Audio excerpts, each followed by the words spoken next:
राम राम. अबीज होममध्ये आपले खूप खूप स्वागत आहे. आज आपण 100 वर्षापेक्षाही जुने मुठभर हरभऱ्याचा ठेचा रेसिपी पाहणार आहोत. यात एक सिक्रेट पदार्थ घातलेला आहे, त्यामुळे मुलंही हा ठेचा आवडीने खातील. त्यासाठी इथे मी एक मुठ्ठी ओले हरभरे, ज्याला आपण सोलाणे म्हणतो, ते घेतलेले आहे. एक मुठ्ठी धुतलेली कोथिंबीर, एक चमचा जिरे, 5 ते 6 लसणाच्या पाकळ्या, साधं मीठ आणि इथे मी हे काळं मीठ घेतलेलं आहे. यामुळे ह्या ठेस्याला एक अफलातून चव येते. आणि 4 कमी फिक्कट हिरव्या मिरच्या घेतलेल्या आहे. मिरच्यांचं प्रमाण तुम्ही आवडीनुसार थोडंसं कमी किंवा जास्त करू शकता. खुडा करण्यासाठी इथे मी लोखंडी तवा तापायला ठेवलेला आहे. पारंपरिक जे पदार्थ असतात ना, खरं म्हणजे ते लोखंडी भांड्यातच केले ना तर त्याला अफलातून चव येते. तेल तापलं आहे. इथे मी मिरच्या अशा प्रकारे कट करून घेतलेल्या आहे, त्या घालू आणि साधारण मिनिटभर तेलामध्ये मिरच्या आपण परतून घेऊ.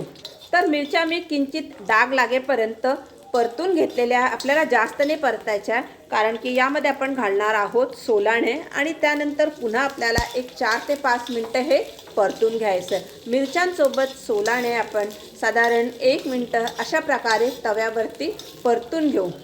साधारण मिनिटभर मी हे सोलाणे मिरच्यांसोबत परतून घेतलेले आहे. आता यामध्ये आपल्याला घालायच्या आहे लसणाच्या पाकळ्या आणि पुन्हा अर्धा मिनटं परतून घेऊ. अर्धा मिनटं झालेला आहे. आता यामध्ये घालूया जिरे. जिरे व्यवस्थित मिक्स करून घेऊ. गॅसची फ्लेम आता आपल्याला लो करायची आहे आणि झाकण ठेवून आपण हे सोलाणे साधारण एक 3 ते 4 मिनटं आपण वाफवून घेऊ. हे जर आपण असेच खुड्यामध्ये वापरले तर याला एक तुरट चव असते, ज्यामुळे खुड्याला चांगली चव येत नाही. तर साधारण एक 4 ते 5 मिनटं मी हे सोलाणे वाफवून घेतलेले आहे. मध्ये मध्ये आपल्याला याला चाळ द्यायचा आहे, नाहीतर हे खाली लागू शकतात. तर हवे तसे सोलाणे आता खुडा करण्यासाठी रेडी आहे. गॅस बंद करूया. तर हे सोलाणे आपण एका प्लेटमध्ये काढून संपूर्णपणे गार करून आणि मगच मिक्सरला फिरवणार आहोत. गार झालेलं साहित्य आपण मिक्सरच्या भांड्यात काढून घेऊ. कोथिंबीर घालू आणि साधं मीठ आणि इथे मी काळं मीठ घेतलेलं आहे ते घालू.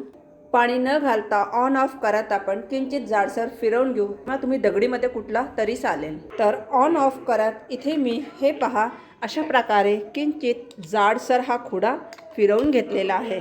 फिरवलेला खुडा आपण एका बोलमध्ये काढून घेऊ. मस्त खूप छान लागतो.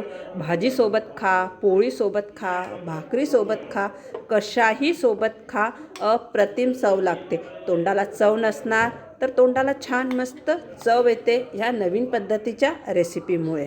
तर रेसिपी तर आपल्याला आवडलेली आहे, त्यामुळे लाईक करायला विसरू नका आणि शेअर करायलाही विसरू नका. चॅनलवर नवीन असणार तर चॅनलला सबस्क्राईब केल्यानंतर बेल आयकन दाबायला विसरू नका, म्हणजे येणाऱ्या व्हिडिओजचे नवीन नोटिफिकेशन सगळ्यात आधी आपल्याला मिळतील.